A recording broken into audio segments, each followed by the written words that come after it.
Hello guys, hi, नमस्कार। Welcome to my YouTube channel let's do and learn. Guys, आप सभी का अपने यूट्यूब चैनल में मैं रूपाली बहुत बहुत स्वागत करती हूं। और आप सभी से जिन्होंने अभी तक हमारे यूट्यूब चैनल को सब्सक्राइब नहीं किया है, आप सभी से हाथ जोड़कर रिक्वेस्ट है कि प्लीज़ चैनल को सब्सक्राइब करें, वीडियो को ज़्यादा से ज़्यादा लोगों को शेयर करें और वीडियो को अंत तक ज़रूर देखें। और ये जो वीडियो है मैंने बनाई है, ये एसएससी का एग्ज़ाम और जो यूपीएसएससी पेट 2023 का एग्ज़ाम देने वाले हैं, यानी जो पेट की परीक्षा होने वाली है अक्टूबर में, उन सभी स्टूडेंट्स के लिए, कैंडिडेट्स के लिए इम्पॉर्टेंट है। क्योंकि ये जो क्वेश्चन की सीरीज़ है वो एग्ज़ाम में आए हुए क्वेश्चंस की सीरीज़ है। तो आप सभी से रिक्वेस्ट है कि प्लीज़ आप पूरी वीडियो को ज़रूर देखें। और इससे पहले मैंने जो वीडियो बनाई थी उस वीडियो को भी ज़रूर वॉच करें। वो सारी ही वीडियोज़ आपके पेट एग्ज़ाम के लिए और एसएससी एग्ज़ाम के लिए बहुत ही इम्पॉर्टेंट है। आइए चलते हैं, पहले ऑनलाइन परीक्षा में आए हुए क्वेश्चन को देखते हैं। आज का टॉपिक है नीति निर्देशक तत्व, यानी इंडियन पॉलिटी में नीति निर्देशक तत्व आज हम यहाँ पर स्टडी करने वाले हैं। पहला क्वेश्चन है, कौन से संविधान से राज्य नीति विषयक निर्देशक तत्व अपनाए गए हैं? तो इसका आंसर है आयरिश संविधान से। नेक्स्ट है, कल्याणकारी राज्य संबंधी विचार किस में दिए गए हैं? सही आंसर है राज्य संबंधी नीति निर्देशक सिद्धांत। आइए ऑफलाइन क्वेश्चंस की ओर चलते हैं। तो पहला क्वेश्चन है ऑफलाइन का, भारत के संविधान में शामिल राज्य के नीति निर्देशक सिद्धांतों की अवधारणा किसके संविधान से ली गई थी?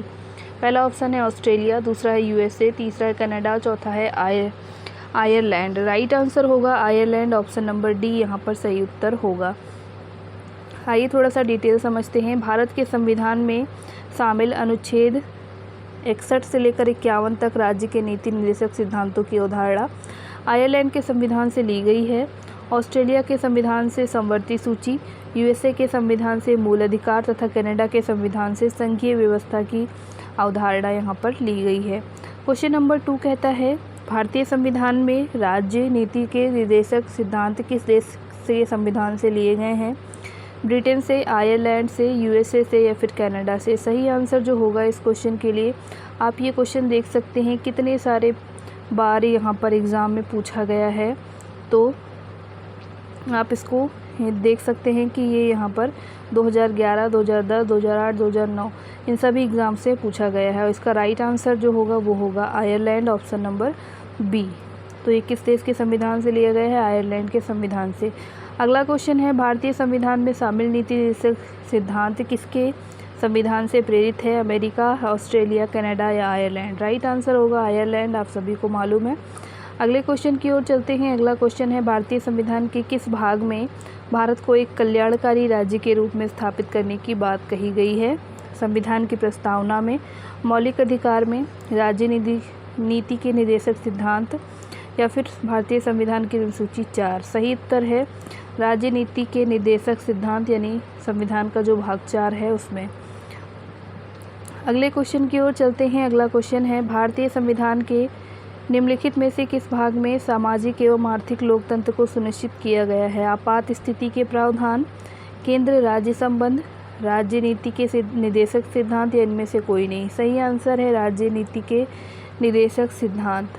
आइए थोड़ा सा डिटेल जानते हैं। तो भारतीय संविधान की प्रस्तावना में यद्यपि सभी नागरिकों को सामाजिक, आर्थिक और राजनीतिक न्याय का संकल्प, तथापि सामाजिक एवं आर्थिक न्याय सुनिश्चित करने हेतु प्रावधान संविधान के भाग 4 में प्रस्तुत राज्य की नीति निर्देशक सिद्धांतों के अंतर्गत प्रस्तुत किए गए हैं। आइए अगले क्वेश्चन की ओर चलते हैं। अगला क्वेश्चन है, भारतीय संविधान नागरिकों के लिए आर्थिक न्याय किसके माध्यम से सुनिश्चित करता है? मौलिक अधिकारों के, मौलिक कर्तव्यों के, प्रस्तावना के या राज्य के नीति निर्देशक सिद्धांतों के?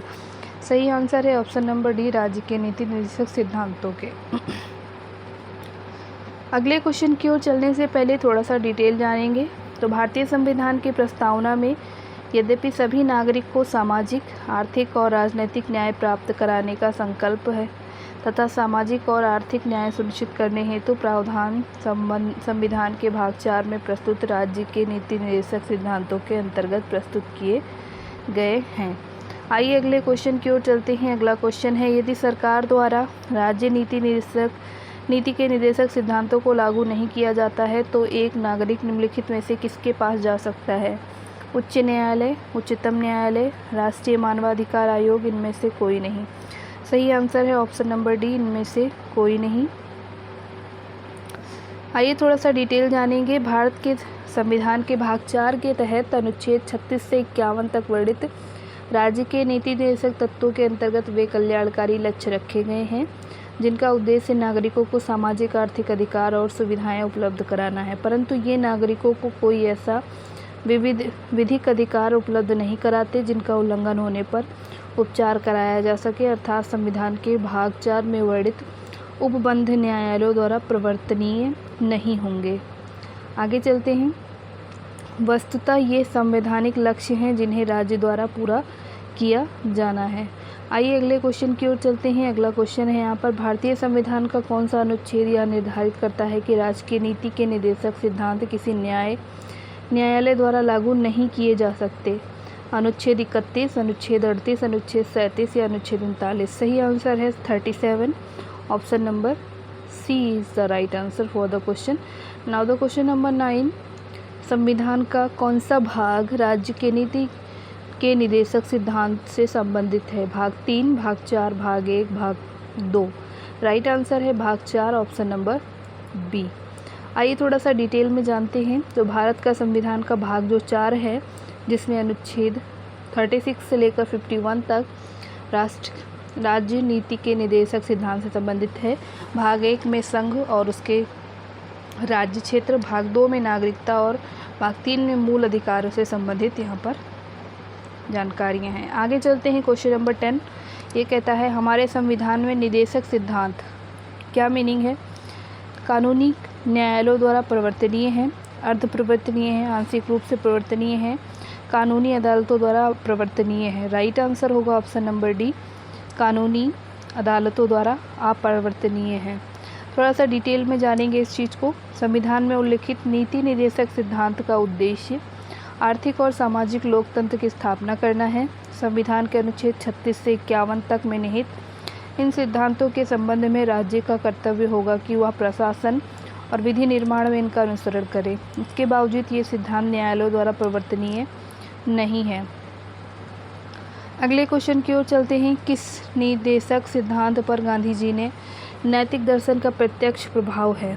समान काम के लिए समान वेतन, निःशुल्क कानूनी सहायता और सलाह की व्यवस्था, गोवध पर निषेध या फिर ऐतिहासिक महत्व के स्मारकों की रक्षा? राइट आंसर है गोवध पर निषेध, ऑप्शन नंबर सी यहाँ पर सही आंसर होगा। आइए थोड़ा सा डिटेल जान लेते हैं। नीति निर्देशक सिद्धांतों पर गांधी जी के नैतिक दर्शन का प्रत्यक्ष प्रभाव है। ग्राम पंचायतों का गठन, ग्रामीण उद्योगों को बढ़ावा, मद्यपान निषेध, गोवध पर निषेध तथा कृषि एवं पशुपालन का संगठन, ये सारे ही यहाँ पर क्या हैं तो इसके अंतर्गत हैं। आगे चलते हैं क्वेश्चन नंबर 12 की ओर। ये कहता है, राज्य नीति के निम्न निर्देशक सिद्धांतों में से कौन सा गांधीवादी दर्शन पर आधारित था? ग्राम पंचायतों का आयोजन, बराबर काम के लिए बराबर मजदूरी, मजदूरों का संरक्षण या उपयुक्त सभी? राइट आंसर होगा ग्राम पंचायतों का आयोजन।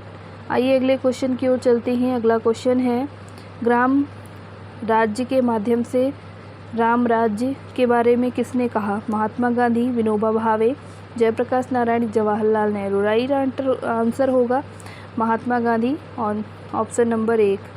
अगले क्वेश्चन की ओर चलते हैं। अगला क्वेश्चन है, संविधान के किस संशोधन ने मौलिक अधिकारों की अपेक्षा राज्य के नीति निर्देशक सिद्धांतों को अधिक महत्वपूर्ण बना दिया?